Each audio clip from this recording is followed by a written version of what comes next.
तो दोस्तों आज यहाँ था OnePlus का Nord C2 लाइट मॉडल। इसका ग्लास पहले से ही किसी ने चेंज कर रखा था और इसमें आ चुके थे बहुत सारे बबल्स।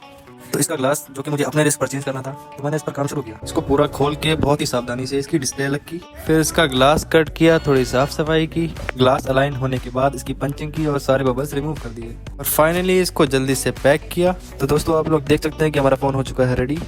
इसको करते हैं भैया को डिलीवर। और अगर आपको हमारा काम अच्छा लगा है तो प्लीज़ लाइक शेयर सब्सक्राइब कीजिएगा और मुझे सपोर्ट कीजिएगा। और हाँ, अपने मोबाइल्स जो कि रिपेयर होने की हालत में हैं उनको रिपेयर कराइएगा।